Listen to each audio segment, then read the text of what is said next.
Hello students, today we are going to start chapter coordination compound.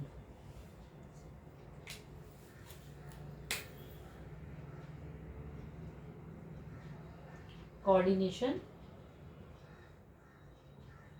compound. Yes students, coordination compound start करने से पहले आपको मालूम होना चाहिए types of compounds. Then we will discuss about coordination compound. तो types of compounds, types of compounds. Types of compounds में हम divided into three category. First, we take simple compounds. Simple salt, or you can say simple compound. So simple salt like NaCl. Simple salt is formed by the neutralization of acid by base. Acid और base दोनों की reaction करने से simple salt मिलती है. Like इसका example is NaCl. ठीक है, NaCl इसका एग्जाम्पल हो गया. एंड सेकेंड NaCl कोई भी सिंपल सॉल्ट आप लेके चल रहे हो जो कि एसिड और बेस से मिलके बना हुआ है, this a simple salt. And second double salt. Double salt. What are double salts? Double salts क्या होते हैं? कोई डबल सॉल्ट का एग्जांपल, तो double salt is a combination of two और more simple salts in stoichiometric ratio. यहाँ लिख देती हूँ मैं आपको. Double salt is a combination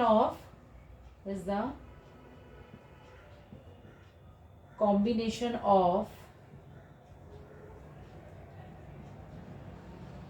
two or more salts,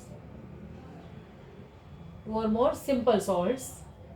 simple salts कर लीजिए. two or more simple salts in stoichiometric ratio. stoichiometric ratio. stoichiometric ratio. stoichiometric ratio क्या होता है? यानी इक्वल रेशियो, दोनों इक्वल पार्ट में. For example potash alum. potash alum is the example of double salt.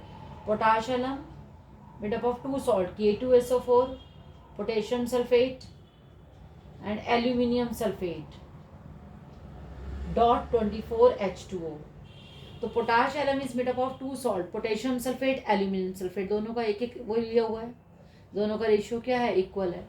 और example you take Mohr salt. Mohr salt is also example. Mohr salt is ferrous ammonium sulfate, FeSO4, NH4 whole twice SO4 dot 6H2O. This is also stoichiometric ratio. ferrous sulfate and ammonium sulfate दोनों का ratio equal लिया हुआ है. तो double salt is a combination of two और more simple salt in stoichiometric ratio. अब double salt, next is आता है कोऑर्डिनेशन कंपाउंड. अब coordination compound, coordination compound, this is a chapter coordination compound. तो double salt, when double salt dissolve in water, पहले coordination compound से पहले इसका एक और पॉइंट डिस्कस करते हैं. They dissociate into ions. When double salt dissolve in water, water में आप डिसॉल्व करते हो, they completely dissociate into ions. When suppose potash alum dissolve in water, it gives potassium ion, sulphate ion, aluminium ion. यहाँ गए ना, potassium ion, sulphate ion, aluminium ion. Same when Mohr salt dissolve in water, Mohr salt को water में dissolve किया, it gives ferrous ion, sulphate ion, ammonium ion. ये आ गया साथ में. तो double salts are made up of two और more simple salts in stoichiometric ratio. When these salts dissolve in water, they completely dissociate into their ions, potassium ion, sulfate ion, aluminium ion, ferrous ion, sulfate ion, इन सब में जो है dissociate हो जाती हैं. And now we will discuss the coordination compound. What are coordination compound? तो I think इसको मैं रब कर दूँ साथ साथ कोऑर्डिनेशन कंपाउंड को समझने के लिए. सिंपल सॉल्ट को रब किया, यहाँ पर कोऑर्डिनेशन कंपाउंड ले आती हूँ मैं. कोऑर्डिनेशन कंपाउंड को यहीं पे डिस्कस कर रही हूँ, कोऑर्डिनेशन कंपाउंड, ताकि आप कंपैरिजन कर सके उसका. कोऑर्डिनेशन कंपाउंड, ठीक है. तो यानी कि ये आपने डिस्कस कर लिया और यहाँ पर हमने पहुँचा दिया सिंपल सॉल्ट वाले में. सिंपल सॉल्ट में आ गया। सिंपल सॉल्ट को भी मैंने डिस्कस कर ही दिया था आपसे, NaCl।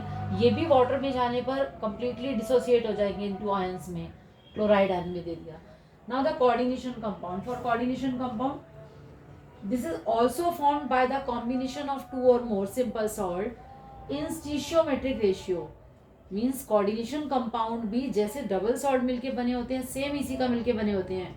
It is also form, this is also formed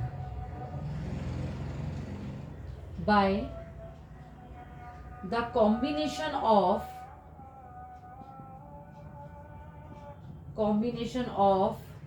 2 or more salt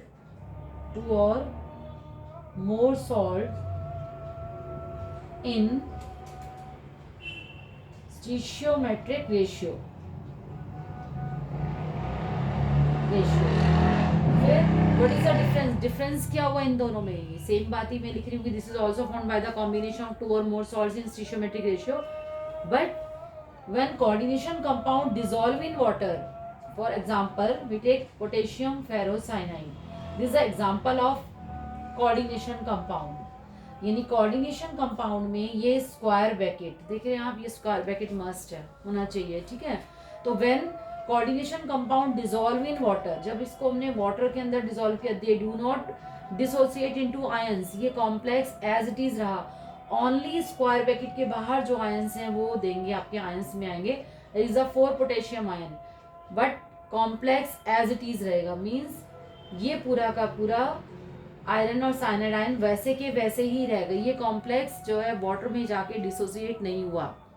तो this is the difference between double salt and coordination compound. Double salt simple form में लिखा हुआ है, दिस ये कॉम्प्लेक्स फॉर्म में यानी कि स्क्वायर ब्रैकेट में लिखा होगा। तो दे do not dissociate into ions when dissolve in water, ठीक है। नाउ अब इसको कंप्लीट डिस्कस करते हैं इसके बारे में कि इसमें है क्या। मैं डबल सॉल्ट को आपको सिंपल सॉल्ट डबल सॉल्ट को रब कर रही हूँ कि ये हमें मालूम पड़ गया कि डबल सॉल्ट डिसोसिएट हो जाएंगे कंप्लीटली इनटू देयर आयंस में। तो इसका एग्जांपल आपने पढ़ लिया, पोटाश एलम और मोहर सॉल्ट था। कोऑर्डिनेशन कंपाउंड्स होते हैं आयंस में डिसोसिएट नहीं होते, ओनली जो बाहर है स्क्वायर ब्रैकेट के बाहर वही वाला पोर्शन होता है। अब नाउ इसी को डिस्कस करती हूँ। What is K4? Suppose you take FeCN6, ठीक है। In this coordination compound, this is a counter ion. This is a counter ion. ये काउंटर आयन है जो आगे वैलेंसी यानी प्राइमरी वैलेंसी को बताएगा। प्राइमरी वैलेंसी मीन्स ऑक्सीडेशन को हम कैलकुलेट करेंगे, अभी ऑक्सीडेशन नंबर फाइंड आउट करेंगे।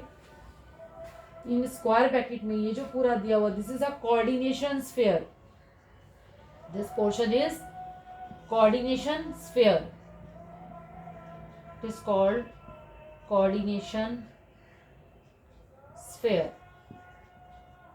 In coordination sphere, one is central metal atom और ion, है ना, कुछ भी हो सकता है। It act as Lewis acid, किसकी तरह बिहेव करेगा? लुइस एसिड की तरह बिहेव करेगा। अब इसको एक्सप्लेन करती हूँ।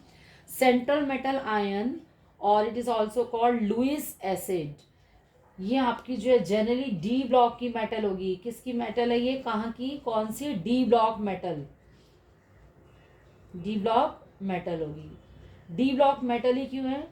ड्यू टू स्मॉल साइज, जितना स्मॉल साइज होगा उतना ही कॉम्प्लेक्स आपका स्टेबल होगा, ठीक है। तो central metal and D block की होगी, डी ब्लॉक की मेटल है ये, डी ब्लॉक की मेटल है due to small size, due to small size and presence of vacant d orbital, presence of vacant d orbital। अब d orbital vacant क्यों चाहिए इसको आगे भी समझते हैं। These are ligands, LIGANDS, ligands। Ligands carry negative charge और they have lone pair। Ligands carry negative charge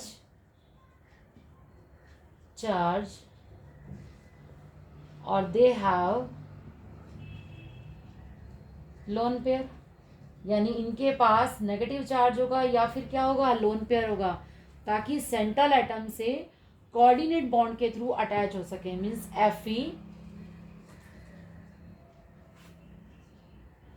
ये कोऑर्डिनेट बॉन्ड के थ्रू अटैच है, देखो 1 पेयर अटैच कर रहा है, यानी कि 6 मीन्स ऑक्टाहेड्रल में आ गया ये CN, देखो 6 कोऑर्डिनेट बॉन्ड ले रहा है ये, मीन्स ऐसे, क्योंकि d ऑर्बिटल वैकेंट होगा तो so they it act as Lewis acid. Lewis acid क्या होते हैं, जो पेयर इलेक्ट्रॉन पेयर को एक्सेप्ट करते हैं, और ये सारे जो है एज ए लिगेंड्स की तरह बिहेव कर रहे हैं। मीन्स CN है, CN के ऊपर क्या चार्ज होता है, नेगेटिव। अगर आप देखो तो CN carry negative charge. Suppose यहाँ पर NH3 होता तो NH3 have lone pair, N के ऊपर क्या होता है, lone pair. It means this is a coordination sphere, this sphere is coordination sphere, this is a complex. One is central metal atom और ion, generally central metal ion or d block metal due to small size and presence of vacant d orbital। जितना size छोटा होगा उतना अच्छा complex बनेगा। Central atom जितना छोटा होगा उतनी ज़्यादा स्टेबिलिटी आती है, ठीक है। एंड सेकेंड CN, जितने भी सेंट्रल मेटल एटम को छोड़ के बाकी सारे होंगे they are ligands. Ligands carry negative charge और दे हैव लोन पेयर। और this the counter ion. Counter ion हमें किसके बारे में बताएगा, काउंटर आयन हमें बताएगा प्राइमरी वैलेंसी के बारे में। तो अभी आगे डिस्कस करेंगे व्हाट इज प्राइमरी वैलेंसी और सेकेंडरी वैलेंसी। यहाँ तक ये बात आई थिंक आपको क्लियर हो गई होगी कि लिगेंड्स में क्या होता है। अब फॉर एग्जांपल एक और एग्जांपल देते हैं इसमें। सपोज मैंने एग्जांपल दिया, यहाँ लिया NiCl2H2O4। अब इसमें कॉम्प्लेक्स में निकेल इज सेंट्रल आयन, यहाँ पर क्या हो गया, ये सेंट्रल मेटल एटम, ठीक है। एंड दीज आर लिगेंड्स, यानी लिगेंड्स सेम भी हो सकते हैं, डिफरेंट भी हो सकते हैं। यहाँ 4 लिगेंड्स, H2O के 2 लिगेंड्स किसके हैं, Cl के। तो लिगेंड सेम टाइप के भी हो सकते हैं, लिगेंड डिफरेंट टाइप के भी हो सकते हैं। इसको भी आगे डिस्कस करते हैं आपके साथ।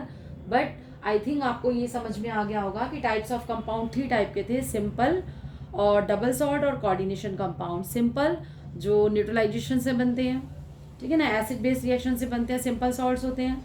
Double salts are made up of 2 or more simple salt in stoichiometric ratio, and coordination compound is also formed by the combination of 2 or more salts in stoichiometric ratio.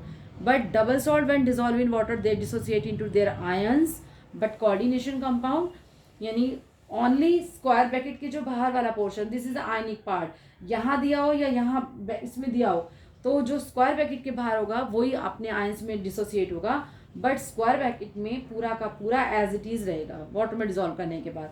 They do not dissociate into their ions. Clear.